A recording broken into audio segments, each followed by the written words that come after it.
concerning operations in Web3. We had a little bit of trouble with the audio at the beginning, but I think we picked it up and got a good result in the end. At the Better Process company, Mhm. he's just launched a fractional chief operating officer service, and we're going to be chief ops.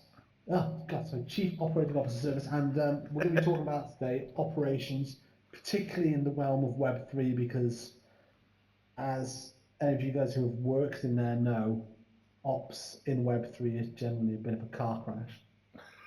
So, Andrew, we're going to get started. Just give us a brief introduction on yourself, a bit about your background, just so we know everyone knows who you are. Okay.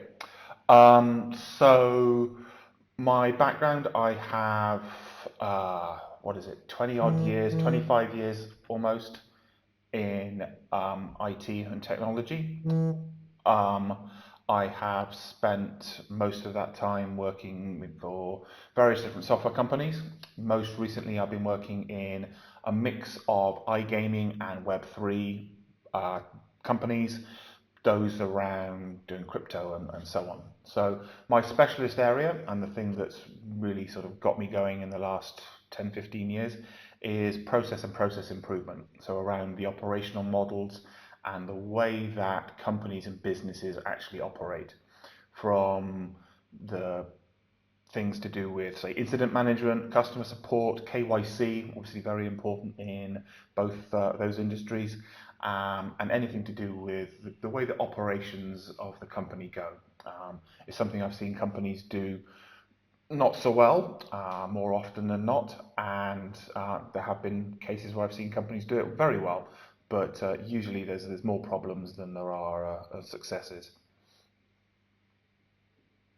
Yeah, I think that's the thing with it, isn't it? You see a lot of companies do ops badly, and it tends to be quite easy to identify them.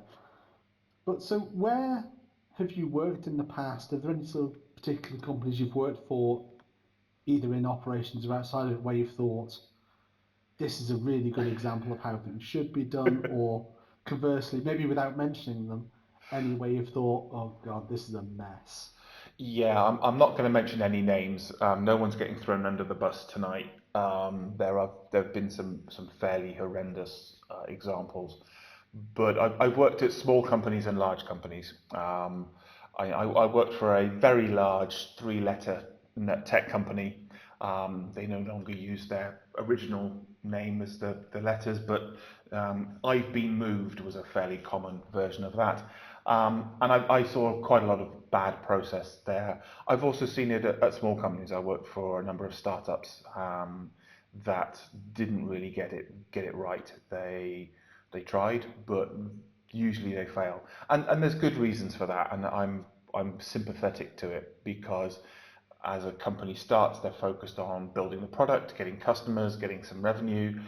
A lot of the operational stuff gets put to the side at best. And in some cases, they perhaps haven't really experienced the downsides that come with having poor operations.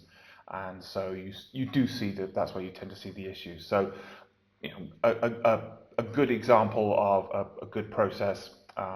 I worked at a company where they had an onboarding process for external developers. And that went through a number of iterations, but we had a really slick process, to the point that a lot of people that were working on that have basically reused it at other companies that they've gone to work for that have adopted the same kind of business model. Um, Equally, I've seen very bad processes where nobody really knows what's going on. There's very poor visibility. There are too many stakeholders sending information or sending requests into the process, into the system. There's no visibility. It's all coming in from different corners. I worked on one where they had 54 stakeholders for the process. Things were coming in via email, on Slack channels. They were coming in through meetings, and there was no coordination. And that was the biggest problem with that one, is just it just wasn't coordinated. Nobody was 54 stakeholders 54 all stakeholders. having opinions on it. We counted them up at the as we were going through and redesigning it, and that was a marketing process. Um, and it was just unbelievable, the number of stakeholders, and everyone had competing requirements. There was no coordination between the stakeholders, even if they were all trying to get a marketing thing put together for the same event. There was no visibility of the process of and the progress that things were going through. Um, they got a system in where people would request things, and because it was difficult to use, people would just reuse the template from the last time they'd requested, which meant they were often requesting assets that they didn't need. And so there was a very low percentage, there was a very decent percentage of assets that weren't used at all. Assets weren't reused that could have been reused because there was no coordination between the different requesters. So yeah, that was an interesting one to deal with and took a lot of time and a lot of stakeholder management. That was the biggest thing. The simple part was putting in taking a tool the company already had, putting a new layer over the top of it, which was basically a plugin from the same supplier, and away we went. That was easy. That was the simple part. The difficult part was working with all of the stakeholders to get them on board with doing things differently and not being able to do things in the way that they were used to and having to plan ahead a little bit. Having to get people to change en masse the way they've always done things. Eh? Always fun. That's, That was a lot of one-on-one meetings. That was a lot of small team meetings, and it was finally a large presentation to all of the stakeholders, and then a few others that came out of the woodwork. I think there were 60 people in that presentation of me going through why we had to change, why we need to get rid of what the old system. This is the new system. This is how it's all going to work. These are the benefits of this new system, and then rolling it out.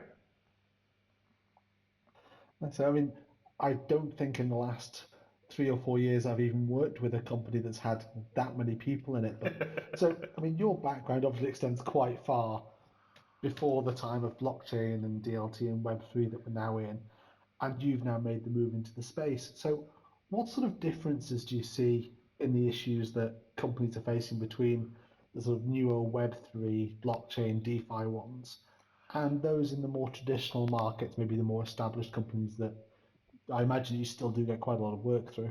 I still see a lot of the established businesses and the old tech, let's put it that way. But yes, after 25 years, you do see quite a lot. At the risk of offending a few of the Web3 guys, there's not a lot of things that they have that are uniquely different from an operational point of view. The technology is clearly very different. Blockchain is a very exciting technology. I'm very enthusiastic. I'm very bullish about that, but the operational problems are not actually vastly different from the things that you see. You still have to do tech support. If you're doing B2C, you still have customers. You still have to do customer support. You have KYC issues. That's the same. KYC is a problem for a lot of blockchain companies or crypto companies. It's also a problem for insurance companies. It's a problem for estate agents these days. Everybody has those issues. The only unique thing, perhaps, is the combination of issues in that, yes, they have to do KYC, and estate agents have to do KYC. People who sell paintings and yachts have to do KYC, but they also have that high tech issue. So one of the differences that I see between technology and things now and technology and things 20 years ago is speed. Things fail much faster, and a lot of Web3 companies have the problem of they are a tiny company today. They then get promoted somewhere. Someone makes some influencer makes a big comment on them, or they suddenly get a lot of customers, and suddenly they go from being a small company with very little revenue to being a huge company with a lot of revenue and a lot of potential customers. And if they haven't done the groundwork for the operations, their whole system just collapses. I'm pretty sure everybody on this call has come across a case where a company they've worked with was doing really well and everything was okay, and then suddenly the customer support goes to hell. They can't get answers. The systems aren't working properly. Their things just seem to be out of control. And you've either seen that internally, where you've worked at a company that's gone through that expansion, or you have seen it in a company that you have as a customer. Revolut perhaps is a good example of that. I've been a Revolut customer for a very long time, and I can remember when it was a very small, little, scrappy startup, and you got quite a good response. And they went through a phase about 2 years ago where they went through a huge amount of growth, and suddenly their customer support went through the floor. You don't have to search much through the web to find examples of people complaining about that. It took them a long time to do that. And what had happened is everything had grown and expanded, and suddenly the way that customer support worked when they had 100 customers, 1,000 customers, 10,000 customers, didn't work when they had 100,000 customers or a million customers, because the customer support teams that were working behind that had gone from being 5 or 10 people to being 50 people or 100 people in multiple languages. When you double the size of that team, the complexity goes up by a factor of 4, or if not more.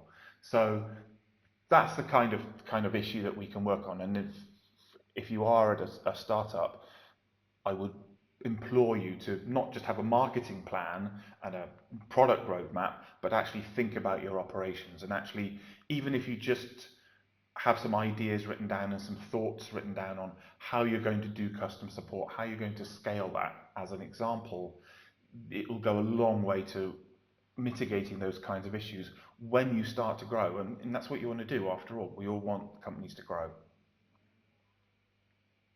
Yeah, that's certainly something I've seen in the Web3 after 15 years in telecoms. Things happen, but you've got time to respond. In the sort of Web3 space, it happens, and if you don't respond within a couple of hours, your company can go to be worth nothing. Mm. If you blink and you miss it, kind of thing. And I know myself, Mayor, and Fernando did a talk a few weeks about crisis management. Mm-hmm. And from an operations point of view, I know you and one as well, that's the sort of thing we see, that there's often not a good ops plan in place for what to do when things go sideways. Yeah. And by the time you've sat there, even got people in a meeting and said, right, we need to discuss this, it's already so far down the path of being a disaster that it's very, very hard to sort of get through. But other than that, yeah, so that you say generally then the problems, as much as those of us in Web3 like to say everything's unique and we all have to think differently, certainly in my experience as well, the problems are the same problems. Mm. It's just a different technology underlying it all. It's, Yeah, as you say, still got the customers, still got the people behind the company to deal with it. yeah, and I remember that discussion about crisis management, and it's no good thinking about how you're going to solve the problem of your system going down when the system has gone down. You have to have that plan already, because if you're talking about crisis management and resilience and so on, you need to know what you're going to do. You need to know who's going to be the first point of contact, who are they going to get into contact with, who's going to be trying to figure out what the problem is, who's going to be working on the communications, whether that's B2C, so perhaps you're putting it out via Twitter, or if you're in a B2B environment, then you are calling up the customers or sending an email, or maybe you've got a channel to talk to them or something like that, a support channel. You've got to have all of that in place beforehand. I worked for a company several years ago that the day before they went live with their first customer, they suddenly realized they hadn't done this. Nobody had sat down and thought about it. And the CEO and the CTO came to me and said, Andrew, we've got a problem. All right, fine, that's what I'm here for. I'm here to help with problems. What's the problem? If this all breaks, we've got no way of dealing with it. Can you sort that out, please? Yeah, sure. No, just when you want to land on your desk with I mean, 24 hours literally, notice. they were going live on Tuesday, and this was 5 o'clock Monday evening. So yeah, we made something up very quickly. I'm not going to say it was great. It wasn't, but it got the job done for a week. While we were waiting as we were ramping this up, and then we refined it and we worked on it and we added to the team, and we actually built a proper incident management team in the end. But in the initial phase, So it I gave you that was sort the of incident safety management net, team. Sorry? So it gave you that initial safety net just to get it over the line and get something out relatively safely until you could do the proper job which should have been Exactly. done months earlier. And sometimes with a process and operations, that's all you need. You need just enough to get the job done. people often go, processes are terrible, they're going to slow us down, they're going to cause problems. Not if they're done right. If you go into it wanting to have a process that will do everything, then yes, it's going to be a pain. And I've got some great stories about some of those as well from years gone by. But I usually need a beer or two before I talk about those. But if you're doing it right, you're putting in guidelines and guidance in place. That's all the process is. It says, in the case of this, these are the things that we are going to do, and this is how we do this. Or if somebody needs this, this is how we're going to achieve that, and this is how everyone's going to see what's going on. And really, at a very simple level, that's what a process is. It's a bunch of guidelines. Um, and Do you yes, you think that's why perhaps ops has occasionally a bad reputation because people have had the traditional middle manager who's very overbearing and wants to swing their weight around come in and completely revamp everything, write down 1,000 micromanaging processes for everything, and says, right, this is a process. And it's not. It's a detailed life plan for how everyone works for every minute of the day. it's a And micromanagement instead, as you plan. say, it should be a light touch. Yeah. And that's Is the that problem.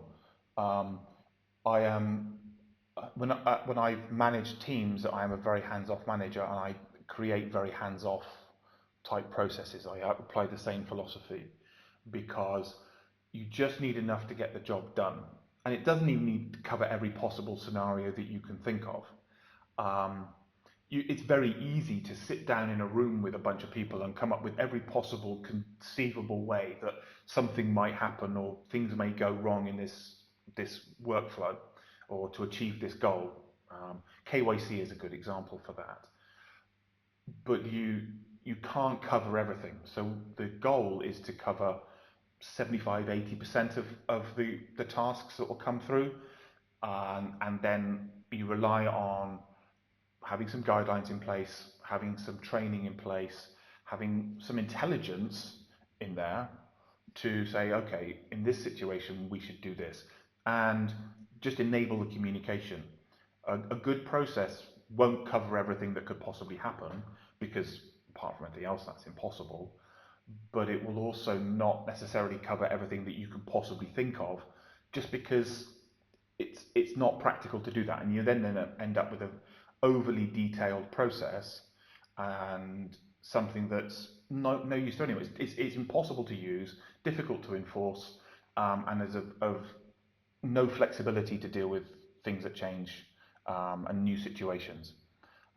But yes, yeah, been I've certainly seen that in companies before where the process is so rigid and inflexible that something happens, you try and dig through the massive mountains of process documentation to find the specific instance that you need to deal with that specific issue.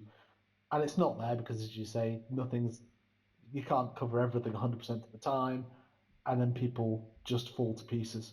And that's, I found, the other way it swings, that people have such detailed processes that they lose that ability to say, well, it's guidelines. We know roughly what we want to do. We know who we should be talking to. And they go, it doesn't tell me exactly what I should do. Uh, what do I do now? Exactly. If you've been too specific about things, then when there is something a bit out of left field, people don't know what to do. They've got no, they're not used to taking initiative. They're not used to thinking about what they're actually doing. So they can't actually do anything anymore. They can no longer make up a solution to the problem that they're presented with. It's a, it is the antithesis of what we want in a business, isn't it? We hire intelligent people to be able to do things and to solve problems and to be creative and so on. But if you've got an overly detailed process, then you get rid of all of that. You kill all of that. So yeah, process should be light touch. It's there to help the company achieve the goals that they have and to be there to provide some guidance and guidelines on this is how things should be done. But it's never going to cover everything, nor should it. Perfect. So let's say for the audience here, obviously a lot of them are probably in the startup area. And even though not, obviously, lots of established companies do have ops issues. When you're looking at a company, or if you're advising people who are in companies already, what sort of are the big red flags that they're looking for or the key signs and symptoms that there's a serious ops issue that could cascade down the line and could cause critical errors? What's the point at which they should say, right, we need to call Andrew, we need to sit down and talk to him about this because of we've spotted X? What's that sort of red flag for you? There's a few things that are obvious and a few that are less obvious. So an obvious one is if you are missing deadlines. If you're trying to get something done and you're constantly missing deadlines, there's a good chance that the process used in order to get everything ready for that delivery or that legal deadline or whatever isn't working. There's something wrong in that system. So that's one. Another really good red flag to look out for is if things are happening and people are surprised about things happening. I'm fairly sure most people have seen this, that a new product comes out of the tech team, out of the dev team, or a new feature, and nobody really knew about it. It's a surprise. That's a communication issue, but the chances are that somewhere in that process, the communication is broken down. The process isn't working. Another good red flag would be a company has grown, and if senior management are not really sure what's going on anymore, people aren't really sure how things are done anymore, because as the company has grown, what worked when you were 20 people isn't going to work when you're 50, and sure as hell isn't going to work when you're 100. And if you're still trying to do things the way you did when you were 20 people, then people aren't going to know what's going on. And that leads to the other slightly less obvious red flag, but is actually a big one, is if there is a lot of conflict between teams, because things are happening and people aren't getting informed anymore. People are getting frustrated with how things are actually being done. A great example of that is I did some work for a company. I went in and the CS team were at war with the marketing team. The marketing team were firing shots at the product management team. The product management team were hiding in a bunker, and the tech team were pretending that they didn't know anybody. And all of that was because things were coming out of product that marketing didn't know about, and marketing were doing campaigns they hadn't told CS about. And the problem was that everyone had told everybody about this, but in the way that worked when they were 20 people in a Slack channel. And that was fine when they were 20 people because there was only 3 or 4 people in the Slack channel. Now they were 100 people and there are 30 people in that Slack channel, all putting in messages, not all of which are relevant to the delivery of some new feature or marketing campaign. And people missed stuff. Stuff got missed all the time. Or people would think that somebody else had told the person, somebody, everybody, nobody, and anybody scenario. Anybody could have told them. Everybody thought somebody had told them. In the end, nobody had told them. In that situation, in that case, there was a lot of work needed, but that was the big red flag, is that, oh yeah, you guys are all at war with each other because you're still trying to communicate the way it was when you were 20 people all sitting in the same office and everybody knew what was going on. It doesn't work when you're 100. See, that's a very interesting one because I've seen that a lot in the last 4 years, particularly, and even in the 15 before then, that someone will say, "Well, we told you about this," and the manager turns around and goes, "Well, where did you tell us?" "Oh, I sent an email to so and so," or we put it in a Slack channel or we put it in a Telegram group, and they send you the screenshot of it, and everyone goes, "But we never saw that." And it's that problem then, if they did inform the right teams, but it's, as you say, it's the process of how to do it so it's absorbed and recorded properly, and then it can be acted on. That's really where it falls down there. And that's quite an interesting one because what you've just said is basically a checklist of how virtually or an awful lot of Web3 and DeFi companies have done. I kind of linked to that. So companies that have these problems that just seem to almost fiercely ignore them or say they're not issues. Why do you think that happens? I mean, if you're in a company and you're having these problems where your teams are pretty much in open warfare, no one's communicating properly, deadlines are slipping, why do you think that they're not sitting down and saying, right, the processes here need an overhaul? What's stopping them doing that? I think there's three things really that cause that particular problem. Where they aren't acknowledging that they have a process problem.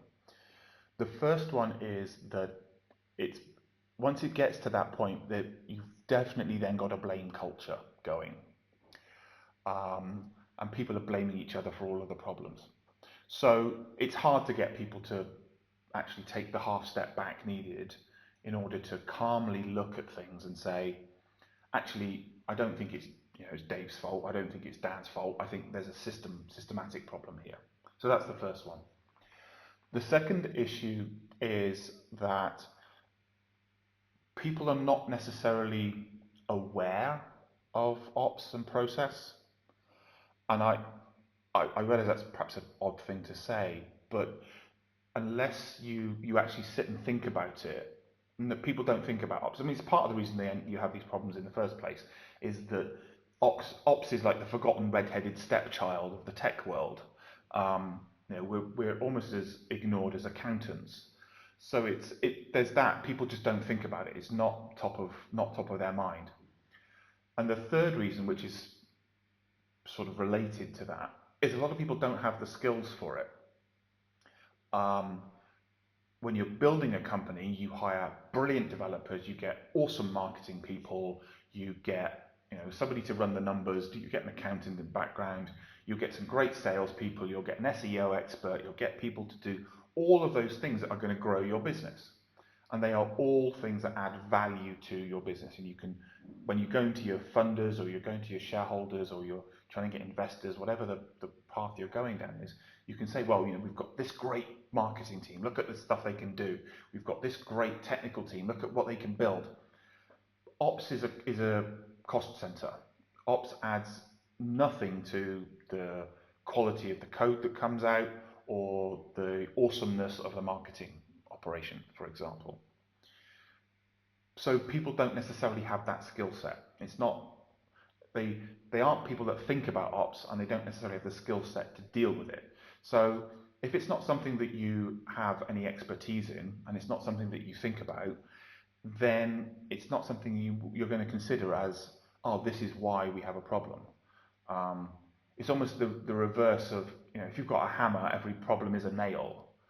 If you have no ops experience and no process or IT management, IT service management type experience, then every problem, no problem is an operations problem. It's always going to be, oh well, the developers aren't doing a good enough job, or the marketing team aren't doing a good enough job. So those are the three reasons that I see at least. That's great. I mean, that's something we do see an awful lot in the Web3 world. And I'd say you're exactly right there that the focus is on we've got to build something, we've got to get it out to the public domain as fast as possible, and we need as many people using it as possible. And particularly in that startup world where there isn't a lot of money initially, as you say, it's a cost that you have to accept, but it's easy to gloss over and particularly when a lot of startups, if they're only, I suppose, a small person team of 3 or 4 people, maybe a dev or two, and a couple of marketing guys, or a couple of marketing people and maybe sales, that it's easier to sort of handle things directly without ops. You haven't got the chain of command. And as you say, when it starts to scale, that's when the wheels kind of come off. But when those wheels do start to come off, so when the ops problems start to bite, and I know you've spoken briefly about a couple of previous companies with quite bad ops in play. How did that affect the company? And particularly, how does it affect the individuals working in that company? Because I know there's at least one person in the audience, I won't mention his name, but I've worked with before, and there are ops problems that are faced on a fairly regular basis by them. And but how does it affect those individuals? What do the when you talk to the people in the company, what are they saying?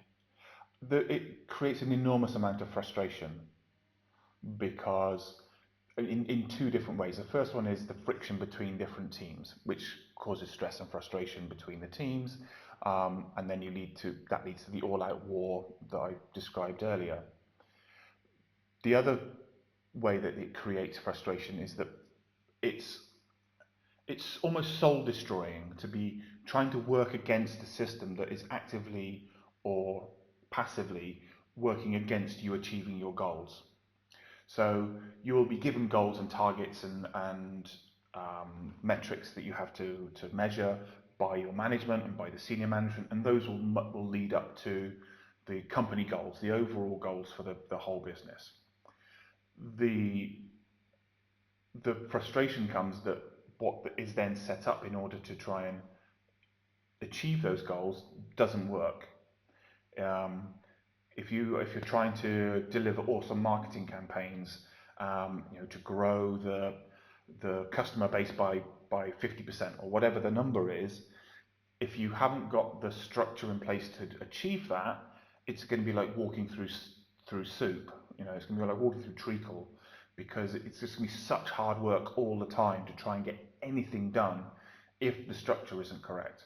You might have the skills, you might have the budget, but if the system isn't there, then people get enormously frustrated with it. Um, and I think that's a vastly underappreciated reason why people leave businesses is that the process and the systems are just not set up for them to work. Um, and in that situation, often then the manager gets blamed. People don't leave bad companies; they leave bad managers. And I'm sympathetic to middle managers quite often because they aren't given the system and the structure in order to help their teams succeed. They're working against the system as much as you might be, particularly at very large businesses. Less of a problem at smaller organisations because there's less management layers, but it still happens that they are not given the tools and the structure to be able to help their teams succeed because the system is just not there, the process isn't there. The technology hasn't been used in the best way possible to help the teams. I suppose then as well, the problem starts to cascade even further because if you don't have proper ops structures in place, you don't have processes and guidelines in place, and even recording of how things are done and how systems work, the key people get burnt out, they leave, and the ones who are left behind can't find the information they Yeah, need to do the job that's been left behind. if you haven't got, and this is a common problem for smaller businesses, is there might be a process for incident management, but it's not documented. There might be a process for releases, and there might be a process for getting translations done, or anything that the business has to do, but it's not documented. Um, that makes it difficult for new hires to be able to do things correctly. It makes it difficult for people to see when there are issues or if there are problems and look for those friction points and those bottlenecks that can occur in any organization. And it makes it really difficult to then try and automate anything. There's a lot of talk certainly in my part of the technical world, about robotic process automation. It's a big deal. You can do a lot of very interesting stuff with it, but if you don't understand what you're automating, you're just going to make the problem worse. You aren't going to fix anything. So those are the key areas. You have to have it documented because if if you've got that process, someone's worked it out and come up with it, fine. They then move on to another job, maybe within the same organisation, and they train their replacement. The replacement's only going to get 80% of it. If any of you have ever been through an onboarding training, you know that within that 2-3 week period, you only get 80% of it. Then they're going to make some changes and they're going to make some stuff up. And the next thing you know, after that's gone through a couple of iterations, you've hired a few new people, the system just doesn't work anymore. You're working at 50% of what was originally designed. So, yes, I mean, as we discussed it already, it is a cost, it is an overhead, but the cost of not doing it will come and bite you 6, 12 months down the line. Um, and that's the value of it. By understanding how things are done and what your processes are, you gain a lot of long-term value. It's an investment. Um, you know, you.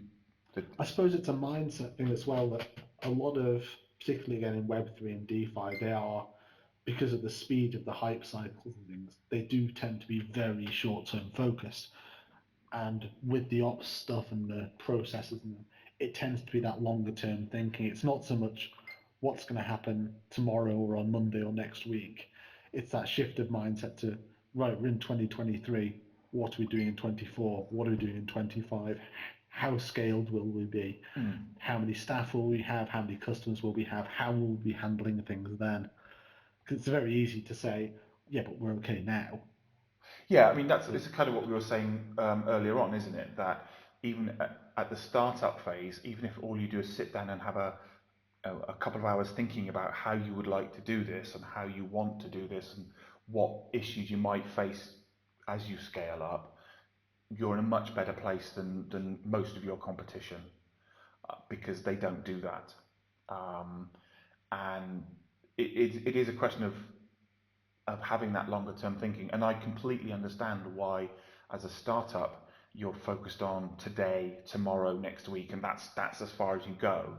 I get that, but there is a lot of value to be gained in the longer term by taking that time to say, okay, what are we going to do? How are we going to handle this as we go? Are we making the best use of the operational support technology that we've got? You know, you might be using Jira to manage some stuff. Okay, great. You know, are we using that in the best way to do that? You might use Zendesk for your customer support thing. Are we getting the best from that?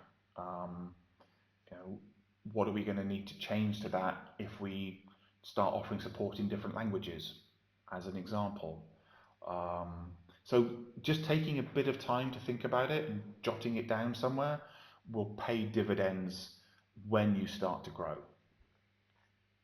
I suppose as well that when we've spoken a lot about companies that scale and the challenges when they scale, particularly in crypto and DeFi, we have these quite aggressive bear markets when companies have to descale rapidly as well.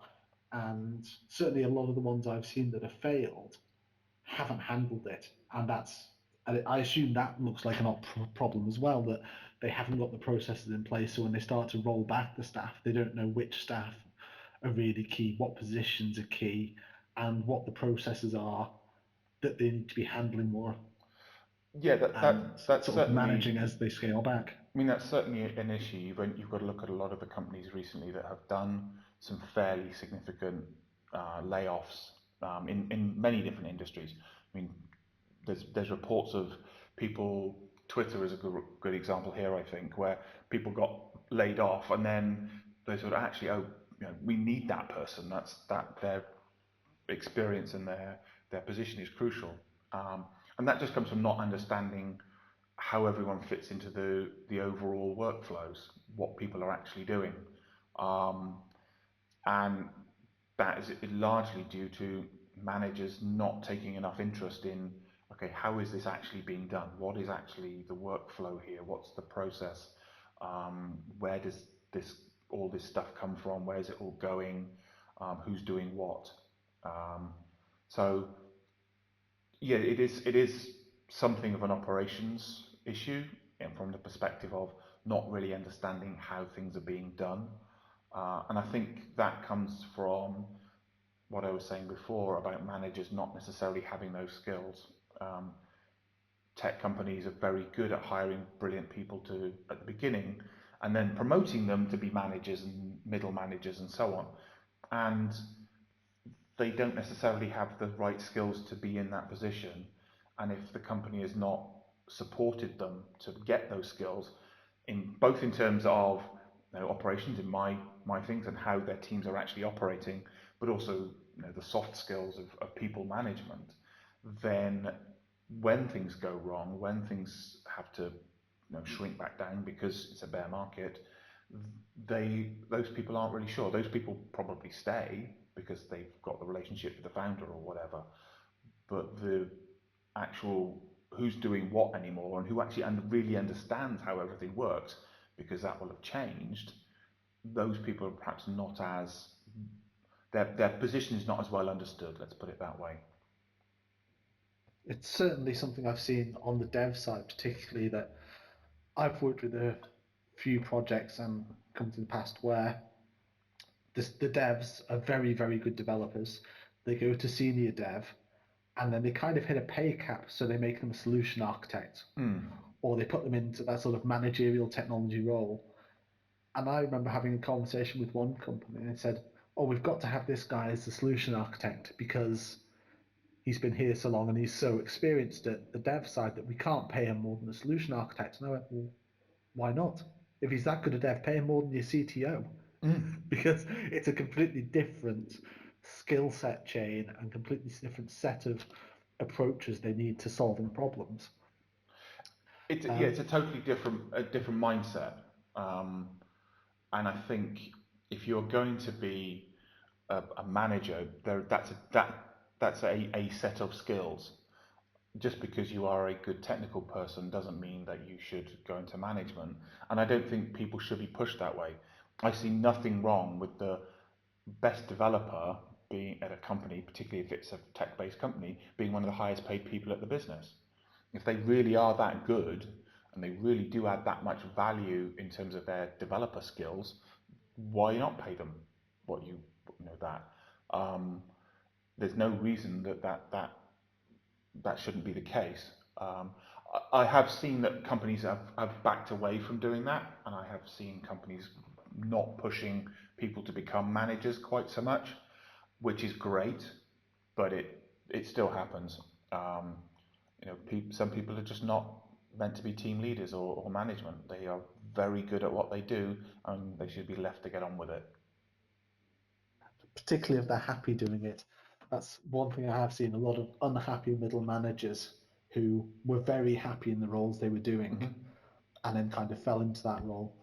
But in the Web3 and sort of DeFi side, then, and particularly with regard to DAOs, I know this is something we've spoken about separately, but what there's a lot, obviously, of issues that are the same throughout Web2 and Web3, but what specific issues do you see within Web3 projects around DAOs, around DeFi, that are likely to cause issues which probably require processes in play, or at least a pre-understanding of what needs to be done in order to sort of keep them through those rocky times?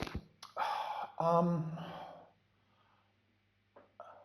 I don't know that there's nothing. I'm just thinking it through, and I'll preface that by saying I'm not necessarily a deep expert on how DAOs work and that sort of thing. But from my understanding, I think a lot of it is about just creating the right environment for people to communicate and understand what's going on. I think a lot can be gained by people in those situations just taking the time to actually, okay, how does this technology actually work? What does it actually do? Um, and not get too caught up in the hype around it and actually look at some of the limitations. And without going into specifics, because as I said, I don't claim to be an expert on that particular piece of technology. There, it's all about making sure that people really understand what is and it isn't, and using it appropriately. I've certainly seen cases or examples, or come across examples where there's too much control over something. For example, I mean, you and I have talked about DAOs, I think, in the past, where you've got to have a lot of people involved in order to get something done, and then you run into a version of the bus problem, as a colleague of mine once put it. What happens if this person gets hit by a bus? Are we how are we going to deal with that in terms of the security and in terms of making sure everything happens, because we need a certain number of people, and certain people are crucial to getting payments done, for example. I've seen that at businesses where you need certain people to do certain tasks, and they are the only person that can do it. Um, that's you've got to avoid those single points of failure. Yeah, I was just thinking of it in terms of DAOs, I suppose, that having the processes in place, because a DAO is just an unhired group of people who can influence a project. Normally they just buy into the token. Sometimes they're formed, but often they're just people who have bought and held the tokens. So they're primarily financial investors. And for that, then you would really need a solid ops model in place before you start that, I suppose, because when you're bringing those people on, they need to understand exactly what their remit's going to be, what level of control they're likely to have, and to an extent what the goals of the company are. The example I choose now is I've worked with a few of them now, and the problem they always have is that the DAO is largely focused on financial value, and they tend to be quite short-termist in that approach. So I've seen issues where DAOs have voted to fire, as you say, the one critical person who really shouldn't be fired, even though they don't necessarily bring in money. They do something very, very critical in the business, and the DAO has the authority to do that. But when you go to work with a new company, then, so if your company's brought you in as a fractional COO, so you're doing, how do you do with companies in that role? Is it a day a week normally, a few days, or is it more of a shorter term bulk together? Yeah, I mean that service is one of the things that I can do. So if I'm working as a fractional COO, the first job is to understand the business itself, and talk to the people who are doing various things. Um, Usually prior to that, there would be some sort of review process. So let's have a look at what's actually working. That's certainly an option. But what are the problems that you guys can see? They don't bring someone in like myself if everything's going well. Um, if everything's happy, everything's wonderful, and everything's all great, nobody wants to talk to me. If it's all going to hell in a handbasket, then they want to talk to me. So that's the first point. What's caused you to decide to do this? What are the problems that you're seeing? And then to start to dig down on that a little bit. And it, in a fractional COO role, it's about asking the right questions. It's about asking the questions that people haven't perhaps thought about. So when I'm doing that, that's what I'm there to do. You take my 20 odd years of experience with IT and say, okay, have you thought about this? You know, what are you going to do when this happens? How are you going to solve this problem? So it's a lot about asking the right sort of questions. But really, it's a fractional COO is a way of having a significant amount of experience available on tap for 3 days a month, whatever the number might be, to ask questions, to join in on meetings, to help solve problems. In the same way that you might have a lawyer on retainer and they provide you so many hours of work per month, this is the same kind of idea, but with operations. So I can come in and help them decide and figure out what they're doing and what they want to do and how it's all going to work. So that's one thing that I can do. I also offer a review service. So this is really good for companies that are going through a significant change or have been through a significant change. Let's look at what's working. Let's look at what's not working. Let's figure out why. And then here's your plan to try and fix all of this. Um, and how you go about doing that is up to you. I can help with that in various different ways. But that's the basics. It's about understanding why you have a problem and then helping with solutions to fix that. Either as a consultant coming in and saying this is how you're going to do it, this is what you should do, or as a fractional COO to help them sort of do that. And the goal of a fractional COO is to get yourself out of a job. You're not supposed to be there forever. You do 3, 4, 6, 12 months, whatever the business needs. And hopefully the goal is by that point they've grown sufficiently that they need to hire a director of operations or a full-time COO. I'm not, it's just not something that you would do for years on end.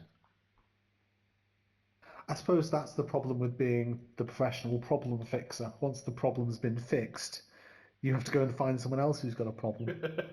No, that is exactly the problem. And I have had this happen where I have worked for companies, and this is part of the reason I got into doing this as a fractional COO and doing consulting and being external to a business, is I go in, I solve all these problems, and then I'm bored because there's no more problems to solve. Um, I'm slightly weird in that I'm quite happy when it's all going to hell in a handbasket and there's all these problems to fix and there's loads of stuff that needs doing. I'm I'm great, love it, I'm very happy. Let's fix the problems, let's get it working, let's resolve your issues, and let's put things in place so that you can grow and move forwards and expand and do all the things you want to do. If it's just business as usual ticking over, I kind of get a little bit bored with it. And it's not my skill set. I fix problems, um, and that's yeah. Once you've done that, then there's not much to do really. It gets a little bit dull. You're a wartime leader, not a peacetime one. Yes, yeah. Once more into the breach, dear friends. We shall bite them on the features. All of that. Yes, I'm much more of that kind of person than you know.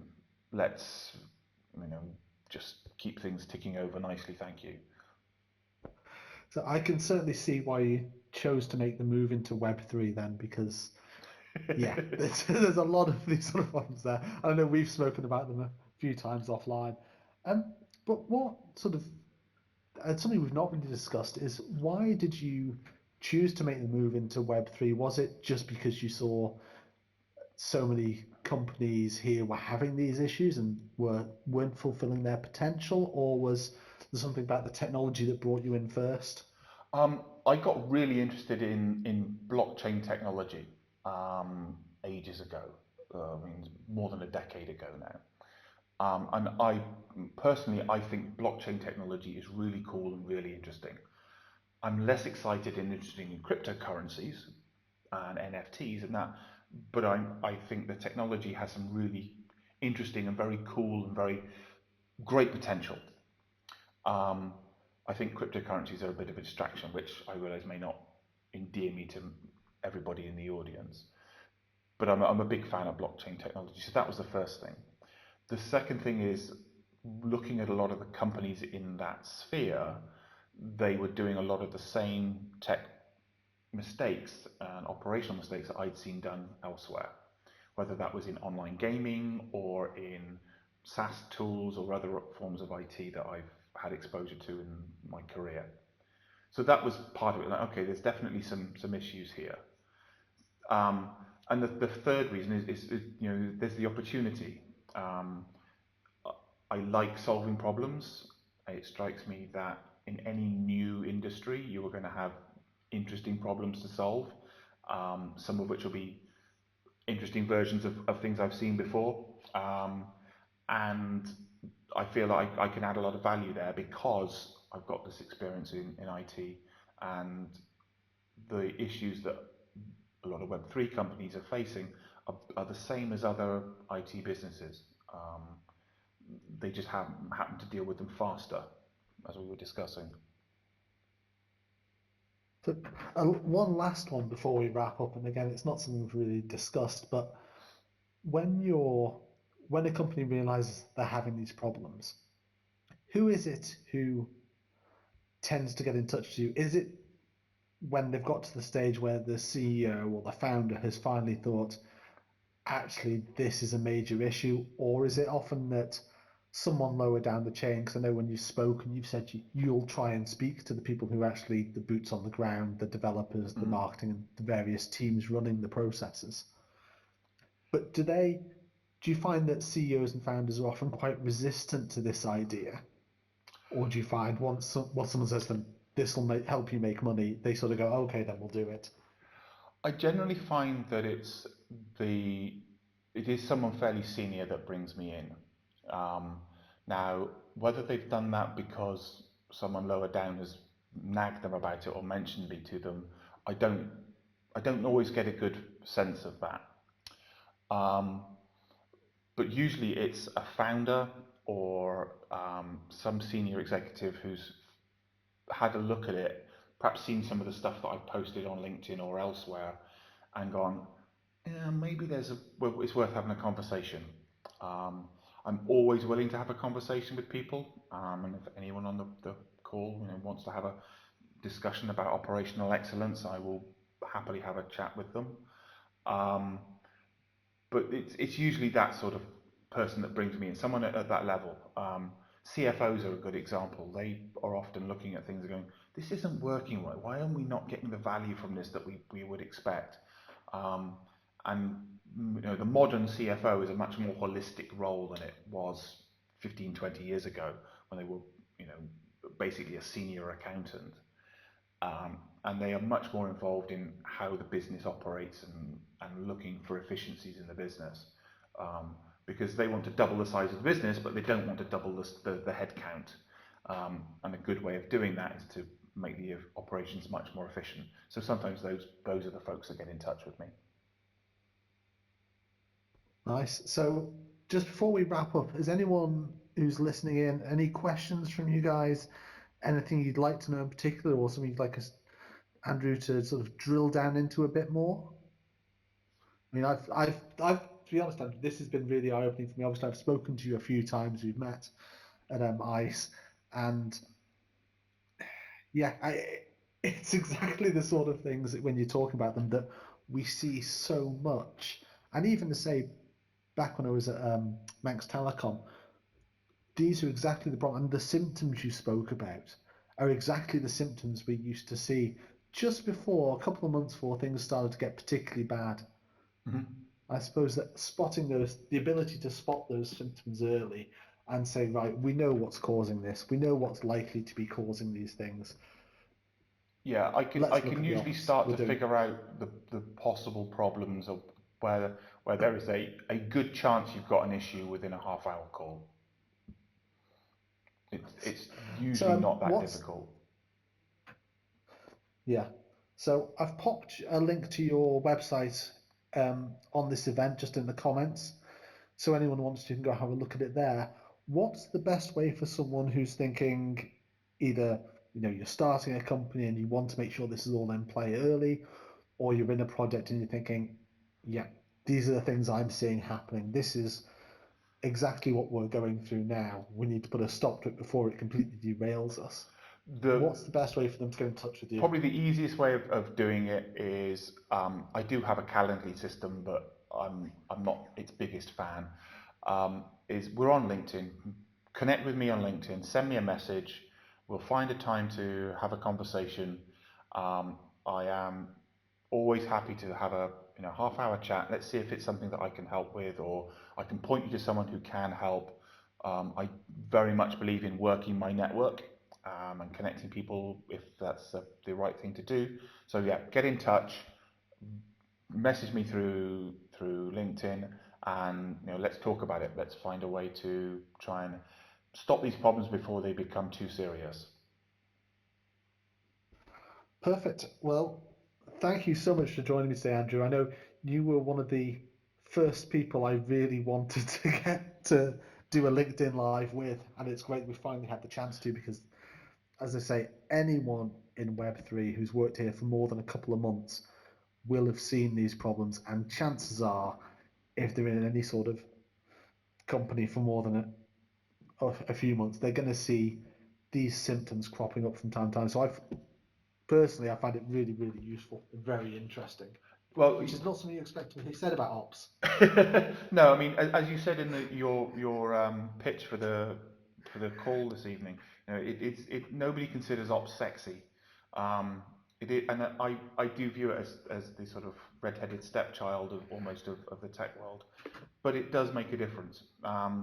It's the bit you never really see in a business. It's the steel work, if you like. If you think about a large building, it's the framework that everything else rests on. Nobody sees it, nobody thinks about it. It's a dull grey colour. It's not very exciting, but it's essential. And without it, businesses will struggle, and you will struggle to scale.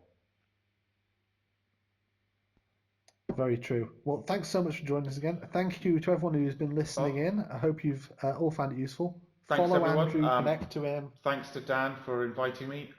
It's been an interesting conversation, and look forward to speaking to some more of you in the future. Cool. Thanks so much, and we'll talk to you all again soon. Bye. Bye-bye. Thanks for listening.